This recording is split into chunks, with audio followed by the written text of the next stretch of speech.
కానిస్టేబుల్కి 36 సంవత్సరాలు, ఎస్ఐకి 30 సంవత్సరాలు మీరు కేటాయించి నోటిఫికేషన్ రాకపోతే మాత్రం తెలంగాణ రాష్ట్రంలో ఏదైతే మన రాష్ట్రం కోసం మనం కొట్లాడామో ఆ రకంగా ఉద్యమం మళ్ళీ మేము తెరలేపుతాము. కాబట్టి రేవంత్ రెడ్డి గారు ఖచ్చితంగా మీరు దృష్టిలో పెట్టుకొని మా యొక్క డిమాండ్స్ మీరు నెరవేర్చాలని నేను కోరుకుంటున్నాను. ఈ యొక్క అవకాశం ఇచ్చినందుకు మీ అందరూ కూడా ధన్యవాదాలు. Thank you. జై తెలంగాణ.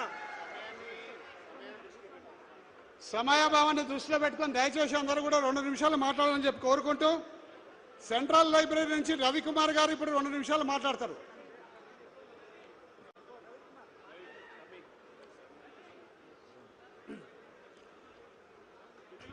వేదికను అలంకరించిన పెద్దలందరికీ, అలాగే ఇక్కడ వచ్చిన ఆస్పిరెంట్స్ అందరికీ, మీడియా ప్రతినిధులకి నమస్కారం.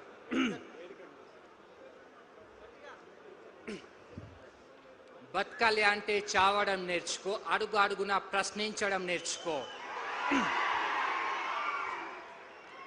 ఏ డిగ్రీలు చేతలు పట్టుకొని దిక్కుతోచక నిలబడ్డావో తమ్ముడా, ఇకనైనా గొంతు తెరుచుకొని ప్రశ్నించడం నేర్చుకో. జిందా హై తో మర్నా సీకో, కదం కదం సే లడ్నా సీకో. ఇదే సరూనగర్ స్టేడియంలో ఇక్కడే ప్రియాంక గాంధీ, రాహుల్ గాంధీ, అలాగే మన సీఎం రేవంత్ గారు ఒక మాట అన్నారు. ఆ మాట ఏంటో తెలుసా?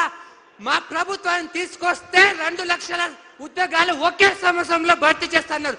అదే యువ గలం, అదే యువ డిక్లరేషన్. అప్పుడు యువ డిక్లరేషన్ గురించి మమ్మల్ని ఇప్పుడు అడిగితే నోటిఫికేషన్ ఎక్కడ అని మేము అడిగితే బావులెందుకు సావండి, ఎండెందుకు సావండి అని అంటారా? మేము అడిగింది ఏంటి? మేము అడిగింది కొలువులు, నువ్వు ఇచ్చింది కన్నీరు. మేము అడిగింది నోటిఫికేషన్, నువ్వు చూపిస్తుంది పోలీస్ స్టేషన్. మేము ఉద్దల జాతర అడిగితే గద్దె నెగిన మమ్మల్ని బలిపేయటాన్ని చేస్తున్నావు కదా.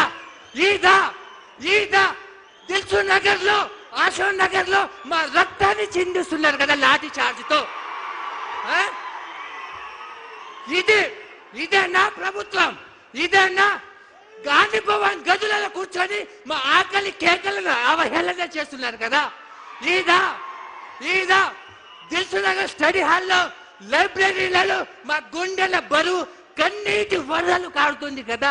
ఇంకా ఎలా చెప్పాలి? ఇంకా ఎలా చెప్పమంటారు? ఇదే కాంగ్రెస్ ప్రభుత్వము దిక్కుతోచని స్థితిలో చావు బతుకులో ఉంటే మా నిరుద్యోగ మిత్రులు ఆక్సిజన్ ఇచ్చి బతికిస్తే నువ్వు గద్దెనికి కూర్చొని మమ్మల్ని నరకాన్ని చూపిస్తున్నావు కదా. గుర్తు పెట్టుకో రేవంత్ రెడ్డి సార్, నిరుద్యోగులు రాముడు విడిచిన బాణం లాంటి వాళ్ళు.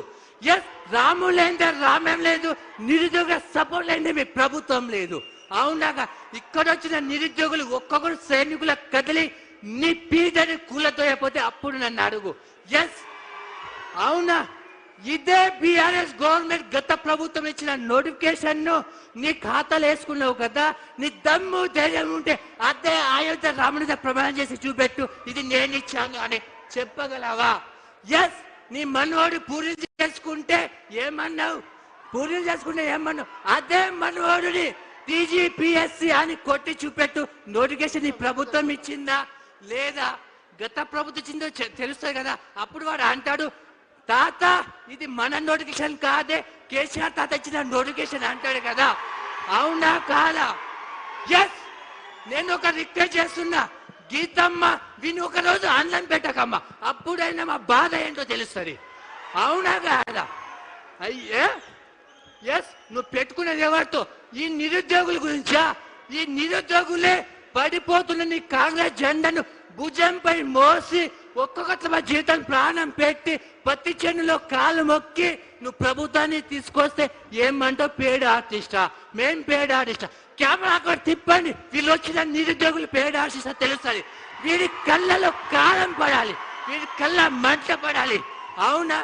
ఏ నిరుద్యోగులు అయితే నువ్వు తప్పుగా మాట్లాడినావు, అదే నిరుద్యోగులు శూన్యం నుంచి సునామీని సృష్టించి తెలంగాణ తెచ్చిన వాళ్ళము.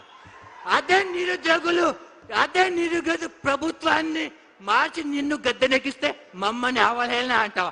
మమ్మల్ని పేడ ఆర్టిస్ట్ అంటావా? గుర్తు పెట్టుకో రేవంత్ రెడ్డి సార్, నిన్ను మమ్మల్ని చావమంటున్నావు కదా, మా శవాలతో రాజకీయం చేస్తావా? మా శవాల మీద చిల్లరెట్టుకునేలాగా బతుకుతున్నావు కదా. అవునా? ఎస్, గుర్తు పెట్టుకో, మేము నిరుద్యోగులమే.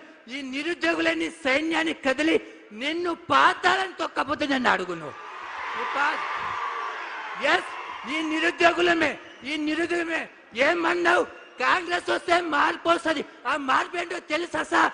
మమ్మల్ని కుమిలి నరకంగా చచ్చిపోతున్నారు. ఇదా మీ మార్పు? ఇదా ప్రజా పాలన మీది? ఎస్ నువ్వు అన్నావు కదా, ఒక్కటికి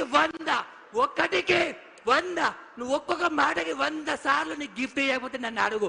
ఎస్ నువ్వు అన్నావు కదా వచ్చే ఎలక్షన్ లో 117 అనే. ఎస్ 117 1+7 = 9. మేము కాంగ్రెస్ డిజిటల్ 9 మరి మీకు బాగా ఇష్టమే. అదే ఇవ్వకపోతే, అదే గిఫ్ట్ అని ఇవ్వకపోతే మేము నిరుద్యోగులం కాదు, తెలంగాణ బిడ్డలమే కాదు. ఎస్ ఈ తెలంగాణ బిడ్డలము. తెలంగాణ